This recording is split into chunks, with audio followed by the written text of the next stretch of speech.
中秋节快到了啦，要采下来拜拜了啦。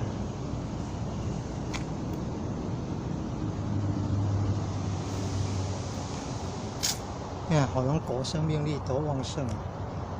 还有这样的嘞，你看，枝条有烂掉，剩下一根柱，竟然还可以长，还可以长这么多，你看。 哦，长1代、2代、3代、4代，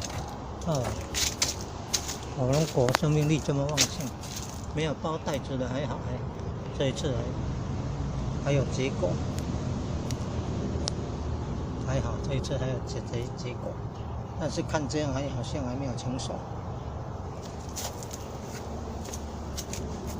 那成熟了，怕又烂掉。 哎呦，烂掉了啦，太可惜了。所以不知道是什么时候采下来，没有经验呢。好好的一颗呢，放到坏掉。